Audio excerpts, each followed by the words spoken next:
livro de Atos dos Apóstolos, capítulo 12. Eu vou fazer a leitura do capítulo 12 e nós vamos, neste momento, meditarmos e expormos o texto. Trazemos algumas aplicações para nós do capítulo 12 de Atos dos Apóstolos. Por aquele tempo, mandou o rei Herodes prender alguns da igreja para os maltratar, fazendo passar a fio da espada Tiago, irmão de João. Vendo-se isso agradável aos judeus, prosseguiu, prendendo também a Pedro. E eram os dias dos pães ázimos. Tendo feito prender, lançou no cárcere, entregando a 4 escoltas de 4 soldados cada uma, para o guardar, tencionando apresentá-lo ao povo depois da Páscoa. Pedro, pois, estava guardado no cárcere, mas havia oração incessante a Deus por parte da igreja em favor dele. Quando Herodes estava para apresentá-lo naquela mesma noite, Pedro dormia entre 2 soldados, acorrentado com 2 cadeias, e sentinelas à porta guardavam o cárcere. Eis, porém, que sobreveio o anjo do Senhor, e uma luz iluminou a prisão. E tocando ele o lado de Pedro, despertou, dizendo: levanta-te depressa. Então as cadeias caíram-lhe das mãos. Disse-lhe o anjo: cinge-te e calça as sandálias. E ele assim o fez. Disse-lhe mais: põe a capa e segue. Então, saindo, o seguia, não sabendo que era real o que se fazia por meio do anjo. Parecia-lhe antes uma visão. Depois de terem passado a primeira e a segunda sentinela, chegaram ao portão de ferro que dava para a cidade, o qual se lhe abriu automaticamente. E saindo, enveredaram por uma rua, e logo adiante o anjo se apartou dele. Então Pedro, caindo em si, disse: agora sei verdadeiramente que o Senhor enviou o seu anjo e me livrou da mão de Herodes e de toda a expectativa do povo judaico. Considerando ele a sua situação, resolveu ir à casa de Maria, mãe de João, cognominado Marcos, onde muitas pessoas estavam congregadas e oravam. Quando ele bateu o postigo do portão, veio uma criada chamada Rode ver quem era. Reconhecendo a voz de Pedro, tão alegre ficou que nem o fez entrar, mas voltou correndo para anunciar que Pedro estava junto do portão. Eles lhe disseram: estás louca? Ela, porém, persistia em afirmar que assim era. Então disseram: é o seu anjo. Entretanto, Pedro continuava batendo. Então eles abriram, viram-no e ficaram atônitos. Ele, porém, fazendo-lhes sinais com a mão para que se calasse, contou-lhes como o Senhor o tirara da prisão e acrescentou: anunciai isto a Tiago e aos irmãos. E saindo, retirou-se para outro lugar. Sendo já dia, houve não pouco alvoroço entre os soldados sobre o que teria acontecido a Pedro. Herodes, tendo-o procurado e não o achando, submeteram as sentinelas a inquérito, ordenou que fossem justiçadas. E descendo da Judéia para Cesareia, Herodes passou ali algum tempo. Ora, havia séria divergência entre Herodes e os habitantes de Tiro e de Sidom. Porém estes, de comum acordo, se apresentaram a ele, e depois de alcançar o favor de Blasto, camarista do rei, pediram reconciliação, porque a sua terra se abastecia do país do rei.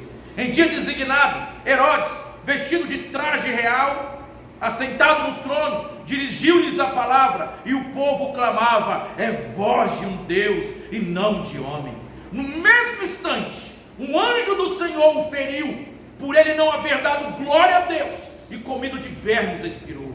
Entretanto, a palavra do Senhor crescia e se multiplicava. Barnabé e Saulo cumpriam sua missão, voltaram de Jerusalém, levando também consigo a João, apelidado Marcos. Senhor Deus, mais uma vez, nos voltamos para o Senhor em oração, pedindo a direção, pedindo a condução desse momento de exposição da Tua Palavra.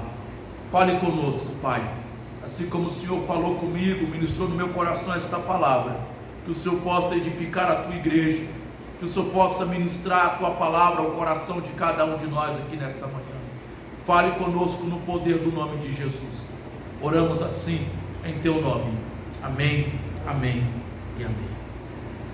Queridos irmãos, nós estamos no último domingo de setembro. Nós, desde o primeiro domingo de setembro, estamos trabalhando sobre a oração na revitalização da igreja, a importância da oração no processo de revitalização da igreja. O livro de Atos nos mostra essa saga, essa jornada da igreja de Cristo, caminhando no poder do Espírito Santo, rompendo barreiras, avançando contra as portas do inferno e sendo instrumento de Deus para a proclamação das boas novas, ganhando almas para o reino, ganhando novas vidas da salvação, para a salvação. Quando agora chegamos no capítulo 12 de Atos, nós encontramos uma situação interessante. Encontramos Herodes passando a fio da espada o apóstolo Tiago e prendendo, encarcerando Pedro, o apóstolo Pedro.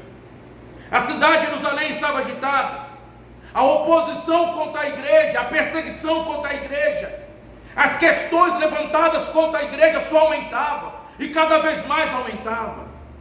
Pedro foi entregue a uma escolta de quase 16 soldados.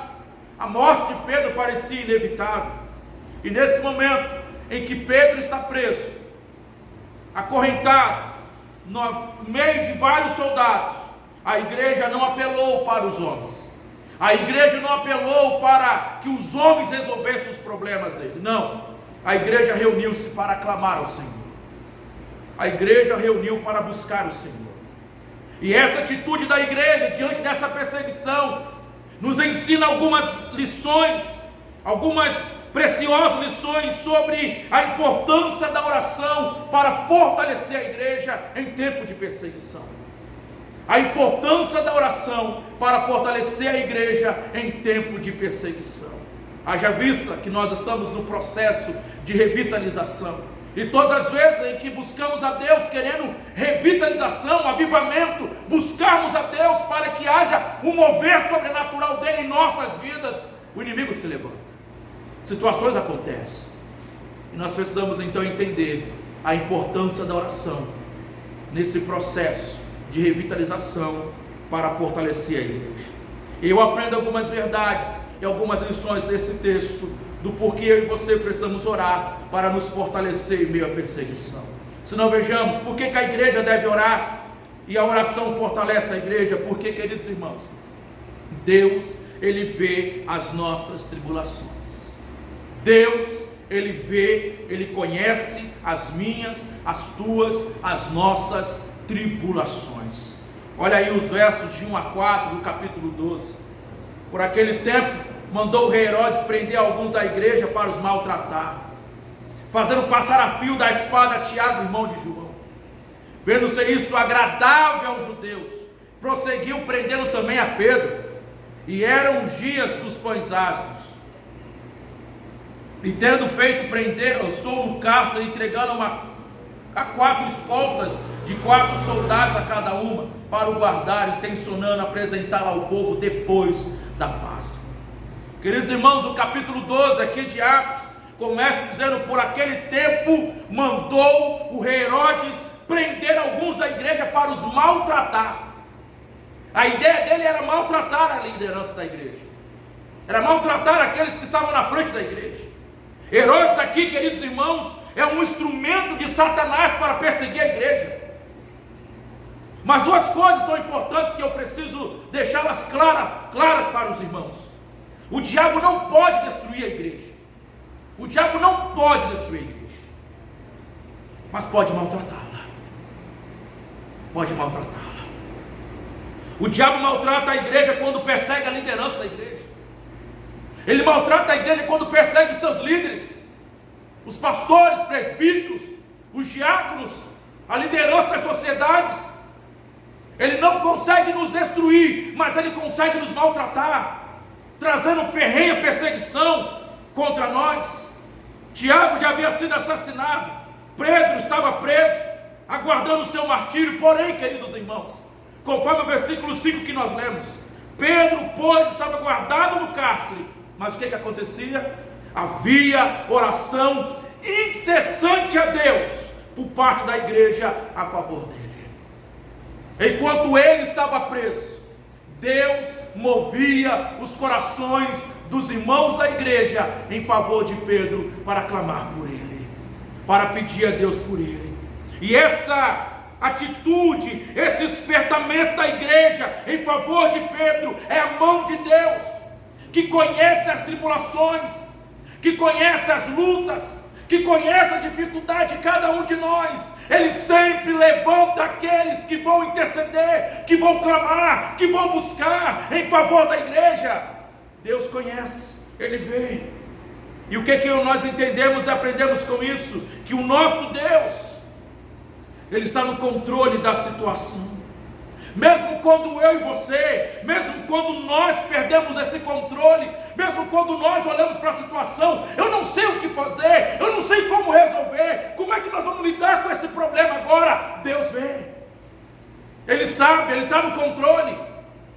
A situação parecia que Pedro estava preso, a igreja estava ali acuada, Herodes parecia um inimigo irresistível, a situação ali ameaçava a igreja, o início da igreja, mas Deus estava no controle. O inimigo parecia estar no controle, a situação parecia que ia acabar com a igreja, só que não, queridos irmãos. Deus sempre levanta os seus. E neste momento, enquanto Pedro está preso, a igreja está orando por ele. É uma ação de Deus quando olha para mim e vê as nossas lutas e tribulações. Mas como o próprio Pedro escreveu mais tarde na sua primeira carta, no capítulo 3, versículo 12, os olhos do Senhor repousam sobre os justos. Os olhos do Senhor estão sobre aqueles que buscam a Deus, e no tempo certo, na maneira dele, na maneira certa, o braço onipotente de Deus vai prevalecer contra os inimigos, sobre a fúria do inimigo contra a igreja e contra a liderança da igreja. Deus ainda vê as nossas tribulações, Deus ainda vê as tuas tribulações, aquilo que acontece com você, que traz pesar, dor, angústia sobre você. Ele ainda nos vê naqueles vales sombrios, naqueles momentos onde a noite parece ser longa, extensa, onde você fala, eu vou deitar, eu vou dormir, porque eu não aguento mais, talvez amanhã eu acorde melhor, e de repente você não dorme, de repente você não consegue pregar os olhos, porque você está preocupado, porque você não está suportando mais. Deus te vê nessas horas. Deus olha para você, Ele vê as minhas e as tuas tribulações. Ele é o Deus presente, que jamais desampara aqueles que nele esperam. Isaías 64, versículo 4. O nosso Deus, Ele trabalha em favor daqueles que nele esperam. Esse é o nosso Deus. Ele vê as nossas tribulações. Mais uma segunda lição. Em segundo lugar, a oração fortalece a igreja em tempo de perseguição, porque Deus não apenas vê, mas Ele ouve as nossas orações. Ele ouve as nossas orações. Se você ver aí no versículo 5 ao 17, Deus ouviu a oração da igreja. Ele ouviu. A situação pode parecer ou parecia insustentável. Pedro seria levado depois da festa da Páscoa à morte. Herodes não ia apenas apresentá-lo, ele ia morrer, porque Herodes achava engraçado. Aquilo parecia para ele agradável. Quando ele matou o apóstolo Tiago, irmão de João, ele viu que aquilo era agradável, ele achava aquilo legal, ele achava que aquilo era bom, o povo estava gostando. Então ele prendeu Pedro, e ele ia matar Pedro depois da Páscoa. Queridos irmãos, mas enquanto isso não acontecia, Deus levantava uma igreja para orar.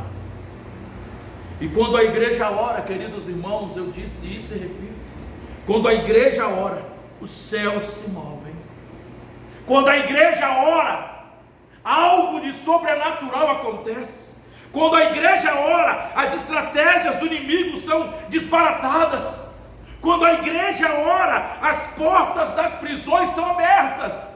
Quando a igreja ora, milagres acontecem, porque o texto diz que o portão, o mais forte, abriu automaticamente. Como isso, pastor? Milagres, coisas que Deus faz quando a igreja ora. O sobrenatural acontece quando a igreja ora. A prisão ali para Pedro é de segurança máxima. Pedro ali está preso com cadeias nas mãos, homens fortemente armados, garante que não haverá fuga, nenhum poder poderia reverter aquela situação. Então, o que acontece? Deus usa um meio extraordinário. Deus usa um meio sobrenatural. Deus responde às orações da igreja. Ele envia um anjo à prisão. E aquele anjo chega na prisão, toca no Pedro. Pedro olha, levanta depressa, coloca a capa, calça, sandálias e me segue.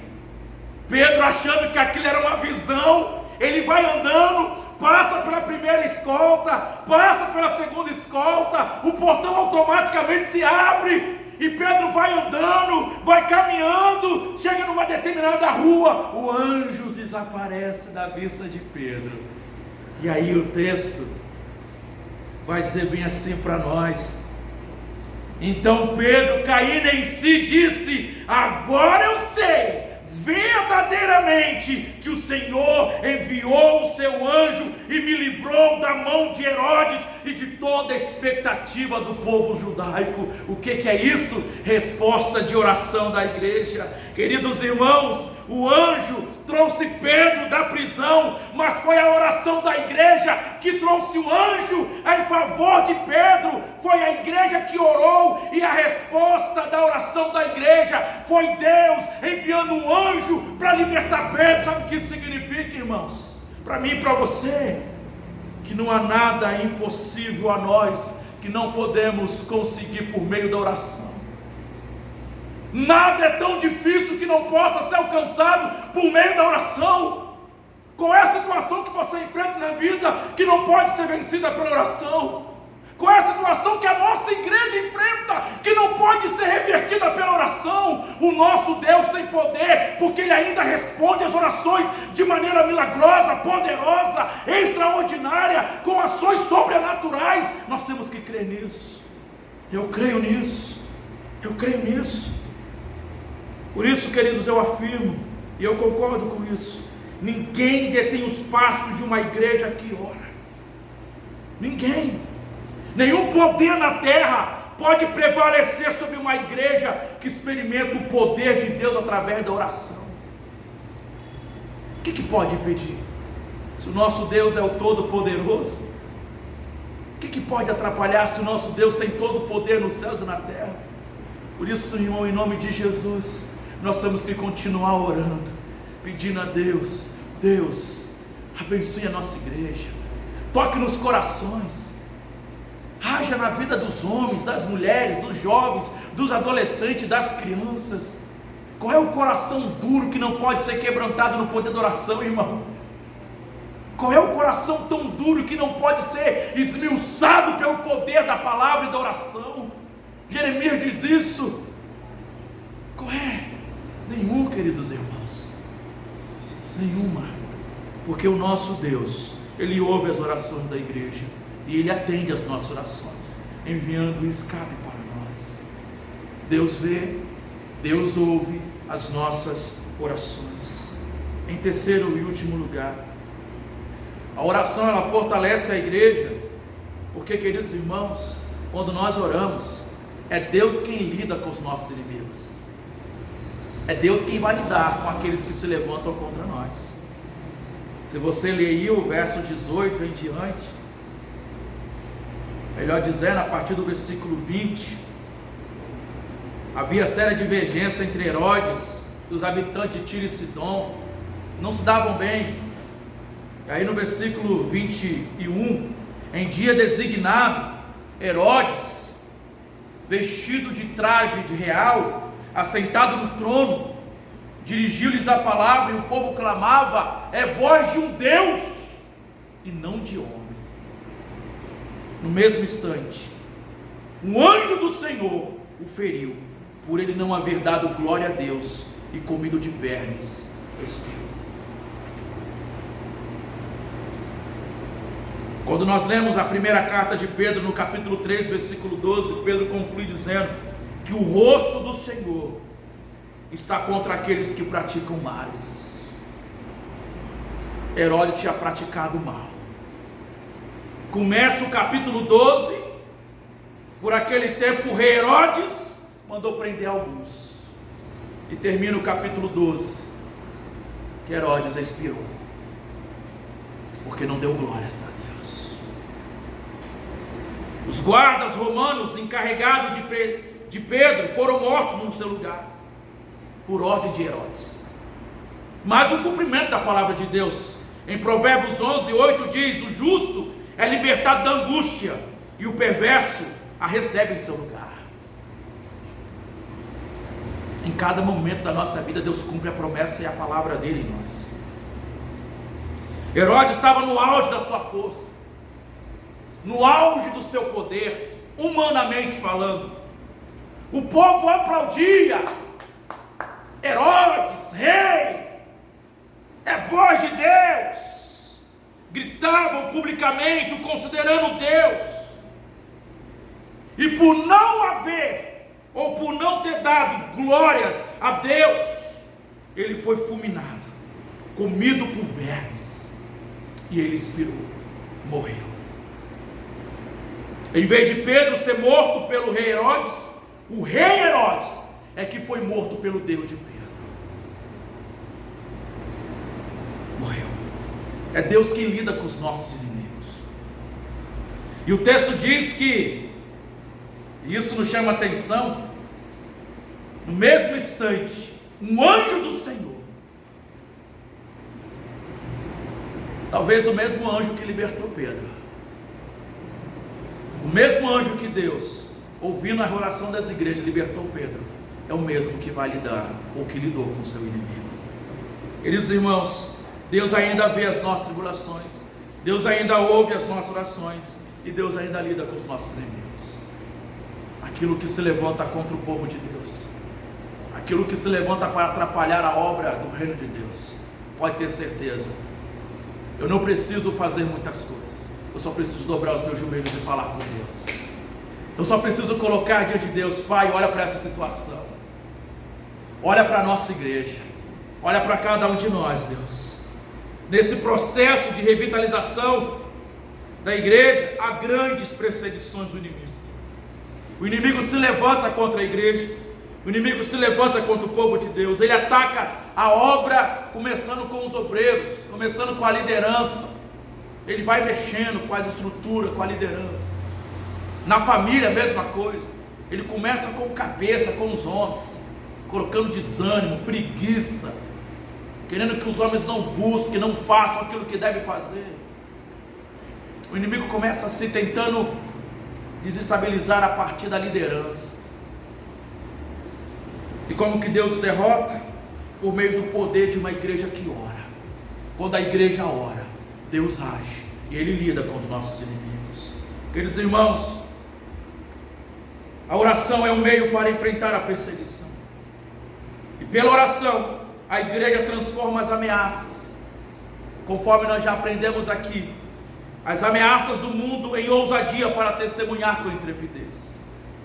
A perseguição jamais enfraqueceu a igreja, muito pelo contrário, levou ainda mais longe em sua ousadia, para clamar aos céus, rogando com intrepidez o poder para testemunhar. Perseguição não destrói a igreja, muito pelo contrário.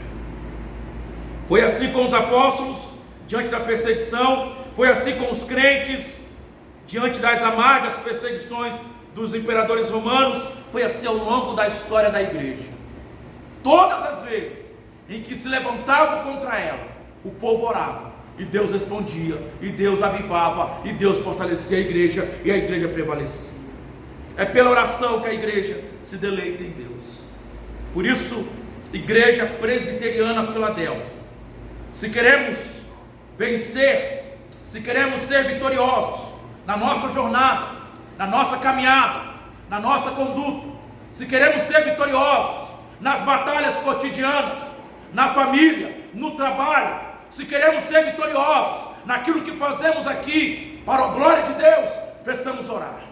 Temos que orar, colocar o joelho no chão, clamar a Deus nas 12 horas, na terça-feira, todos os dias. Temos vida de oração, não momentos, não é um momento de oração, mas uma vida de oração. Não é ter um momento com Deus, mas ter uma vida com Deus. Não é ter um momento da palavra, mas é uma vida firmada e fortalecida na palavra. É isso que Deus quer, e é isso que nós precisamos para sermos vitoriosos, para a glória de Deus. Amém? Fiquemos de pé mais uma vez e vamos orar, agradecendo a Deus por essa manhã.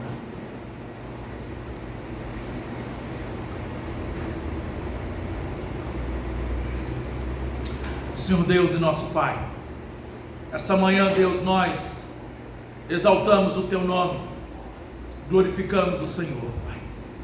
Muito obrigado, Deus, por essa oportunidade de ouvir a Tua palavra, de ouvir, Pai, esse despertamento para cada um de nós cristãos, que precisamos voltar para o Senhor em oração, independente das situações, mesmo em tempo de perseguição, em tempo de lutas, em tempo de tribulação, precisamos buscar o Senhor em oração.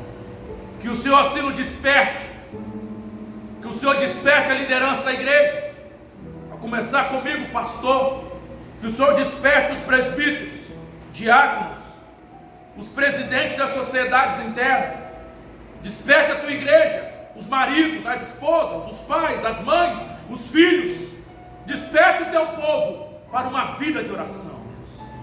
Que busquemos o Senhor, Pai, porque o Senhor é o Deus que vê as nossas tribulações, o Senhor é um Deus que ouve as nossas orações, o Senhor é um Deus que lida com os nossos inimigos.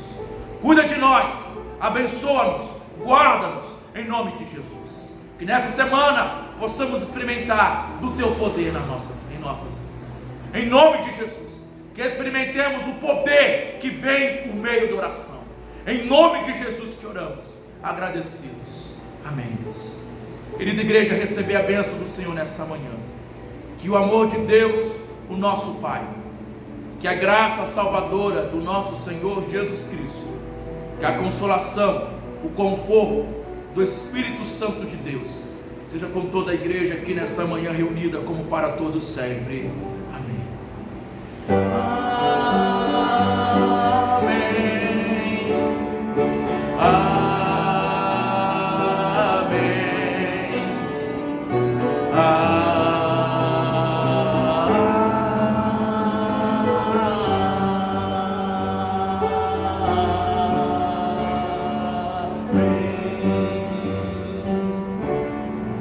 Podemos assentar, queridos irmãos. Nós vamos ouvir o pós-lúdio, depois estamos encerrados.